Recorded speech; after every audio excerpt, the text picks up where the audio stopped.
Malaki ba ang iyong problema? Gaano kalaki ang iyong problema? At yung tanong, gusto mo bang maalis yung malaki mong problema? Do you have a big problem? And do you want to remove that big problem? Yes or no? Siyempre naman. Dako kayo dito, hindi naman kayo lalapit sa Diyos kung wala kayong malaking problema. Di po ba? Pero yun yung tanong eh. Paano paalisin ang malaking problema sa ating buhay? Kailangan natin tanggapin, magkakaroon tayo ng problema sa ating buhay. Pero kung maliliit lang na problema yan, kaya yan. Amen? Ang problema, pag malaki na, anong gagawin natin? Una, intindihin mo, unawain mo, saan ba nanggaling yung malaking problemang yan? Where did that big problem start? Ako marami sa atin mag-uumpisa, magtuturo, kasalanan ko ng asawa ko, kasalanan ko ng anak ko, kasalanan ko ng biyanan ko, kasalanan niyang kapitbahay ko, nakatrabaho ko, etc. etc. The problem may have started with somebody else. But remember this, that problem of yours has become big, not because of them, but because of you. Father, paano yun? Sila nag-umpisa, bakit ako nagpalaki ng problema? Bakit lumalaki ang problema? Kasalanan natin madalas. Paano? Sa pag-iisip natin. Amen? That causes your big problem. Nag-umpisa man ang problema sa iba, pero sino madalas nagpapalaki ng problema? Ikaw. Pag palagi mong iniisip, at anong tawag natin sa palaging pag-iisip ng ating problema? Takot. Fear. That causes problems to become big. Fear magnifies the negatives in our life. Tandaan niyo po yan. Pag may masamang nangyayari sa buhay mo, at pag natatakot ka, lalong lumalaki yan. At nilalamon ka ng takot mo. Amen?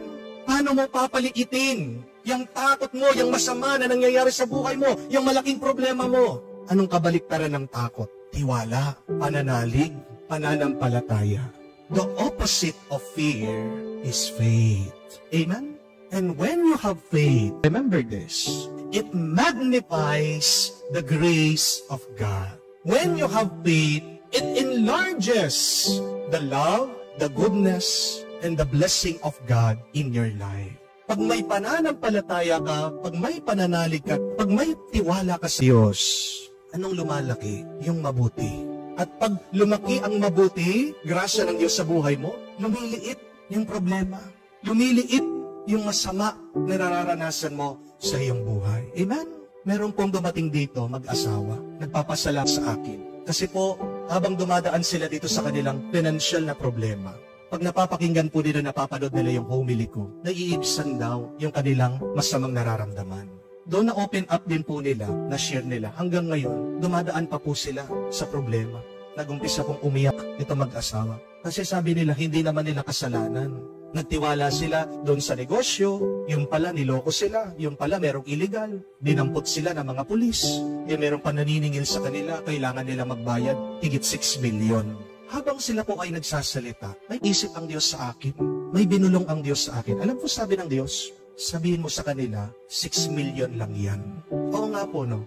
Sabi ko sa kanila, alam nyo, pinapasabi ng Diyos, 6 million lang yan. Kung may pananampalataya ka, masasabi mo, 6 million lang yan. Kasi alam nyo, merong mga tao, kaya nilang kitahin yung 6 million sa isang araw. Amen? Meron pa nga ibang tao, kaya nilang kitahin 6 million in 1 hour. Meron pa nga ibang tao, kaya nilang kitahin 6 million in 5 minutes. Pero paano posible yun? Kung takot ka, kung nagdududa ka, hindi mo masasabi, posible yun, imposible yun. Paano yung 6 million? Ilang taon na nga ako nagtatrabaho, ilang taon na nga ako nagpapagod, hanggang ngayon kahit 1 million, hindi ko pa nakikita. Kasi ang problema nasa iyo. Meron kang pagdududa, meron kang takot. Kasi, ilagay mo yan sa isip mo, lagay mo yan, tanim mo sa puso mo. Sabihin mo, I know and I believe. Walang imposible. Hindi po ba? Naniniwala ba kayo? Sabi ko. Nagtitiwala ba kayo? Kung maniniwala ka, wala kang pagdududa at sasabihin mo, 6 million lang yan, sandali lang yan. Amen? Eh ang Diyos nga, ang dami ng ginawang milagro, pera lang yan. At sabi ko po sa kanila, ako naniniwala ako, sa kapangyarihan ng Diyos, by next year, babalik kayo dito, wala na yung 6 million na utang na yan. At sobra-sobra pa, yung ibibigay ng Diyos sa inyo, may maisosobra pa kayo, may maiipon pa kayo. Amen? Tanungin mo yung sarili mo, Ako, anong nangingibabaw sa aking buhay? Takot, duda, o pananalig, pananampalataya sa Diyos? Ano ang utos ng anghel kay Maria? Maria, huwag kang matatakot. Do not fear. Do not be afraid. Yan galing na mismo sa Diyos, ha? Utos sa atin. Do not be afraid. At pag sumunod tayo dito sa kautusan ng Diyos, nagiging makapangyarihan tayo, nagiging malakas tayo. Nasa atin na ang pagpapala ng Diyos. Pero bakit lumiliit ang grasya niya? Kasi pinapalaki mo ang problema sa pamamagitan ng takot mo. Tandaan niyo din po ito. When you keep on entertaining the devil, when you keep on listening to Satan, to the evil one, you will always have fears in your life. You will always have big problems in your life. But if you start to listen to the angel of God, then the grace of God becomes big in your life.